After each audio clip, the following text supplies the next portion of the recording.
Bem-vindos à nossa conversa. Hoje a gente mergulha em algumas ideias da primeira epístola de Pedro. Um texto lá do Novo Testamento, né? Atribuído ao apóstolo Pedro. Exatamente. E o contexto é bem interessante. Ele escreveu, originalmente, para cristãos que estavam meio espalhados, sabe? Em várias províncias ali da Ásia Menor. Ponto, Galácia, Capadócia. Isso. E eles estavam passando por um momento difícil, né?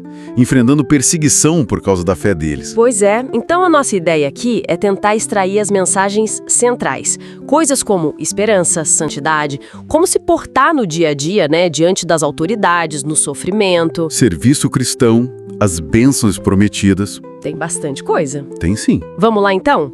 Que tal a gente começar pelo básico, pela fundação de tudo que ele constrói depois? Salvação e santidade. Perfeito. Logo no comecinho, traz essa ideia de uma esperança viva.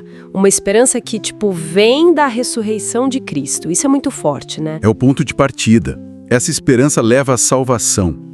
E ele fala que essa fé, mesmo que seja provada, sabe? Como o ouro no fogo, lá no capítulo 1. Sim, eu lembro dessa parte. Ela resulta em salvação. E junto com isso vem um chamado bem direto: sejam santos porque eu sou santo. Não é opcional, é parte do pacote. É um chamado à identidade, então. Exatamente. E o fascinante é como essa salvação transforma a identidade deles. Deixa de ser só em grupo sofrendo para se tornar povo escolhido, gente purificada pelo sangue de Cristo. Renascida pela palavra. Isso. Pedro usa umas imagens muito poderosas, né? Compara eles a pedras vivas que estão construindo um templo espiritual. Chama de raça escolhida, sacerdócio real, nação santa. Uau! E essa identidade nova tinha um propósito bem claro. Era para eles anunciarem as grandezas de Deus mesmo naquele ambiente hostil, entende? A santidade era um distintivo essencial. Faz todo sentido. E essa identidade não fica só na teoria, né? Ela desce pro dia a dia. Pedro entra num assunto que, até hoje dá o que falar.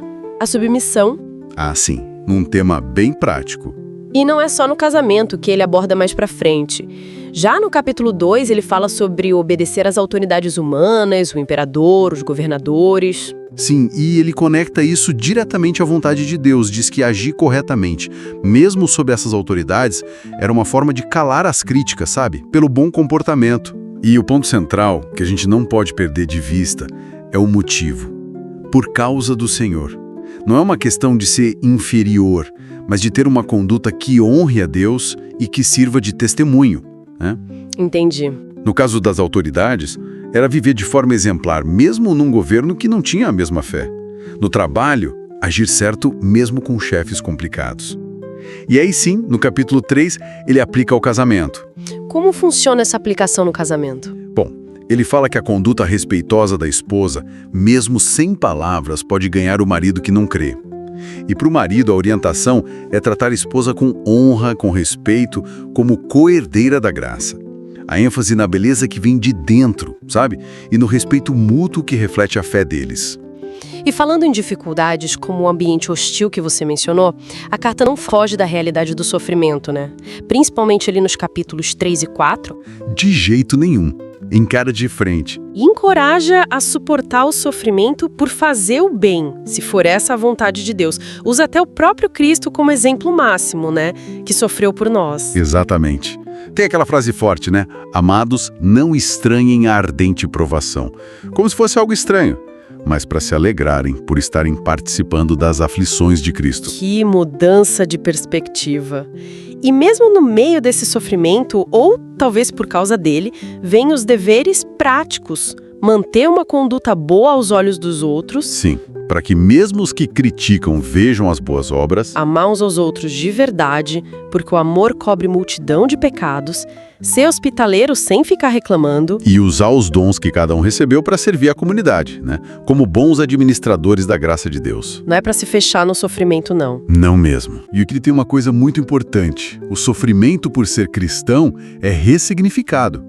Não é para ter vergonha disso. Pelo contrário, é um sinal de que o Espírito de Deus está com a pessoa. Uau! Sofrer por fazer o bem É melhor do que sofrer por ter feito coisa errada, obviamente.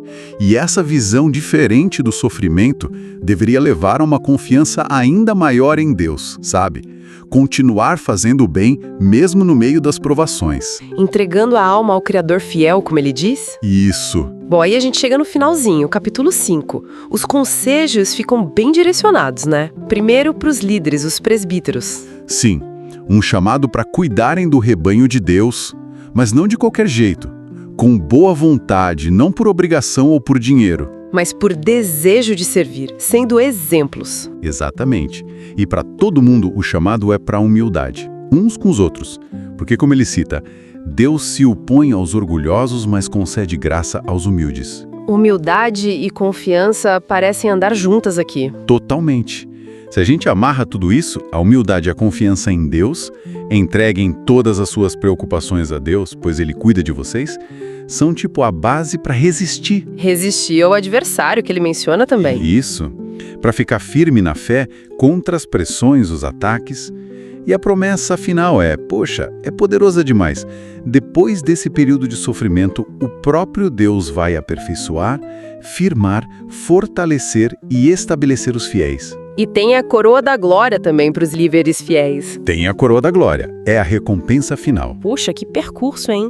Então, tentando amarrar tudo, a primeira de Pedro parece ser um chamado muito forte à esperança, que nasce da salvação, né? Um chamado à santidade prática no dia a dia. Sim, a submissão como forma de testemunho. Uma visão que transforma o sofrimento e um incentivo para o serviço humilde. E tudo isso debaixo da promessa do cuidado de Deus, que não abandona seu povo. Perfeito. E isso, para mim, levanta uma questão interessante para a gente pensar hoje, sabe? Se aqueles primeiros leitores são descritos ali como estrangeiros e peregrinos neste mundo. Gente de passagem. Exato.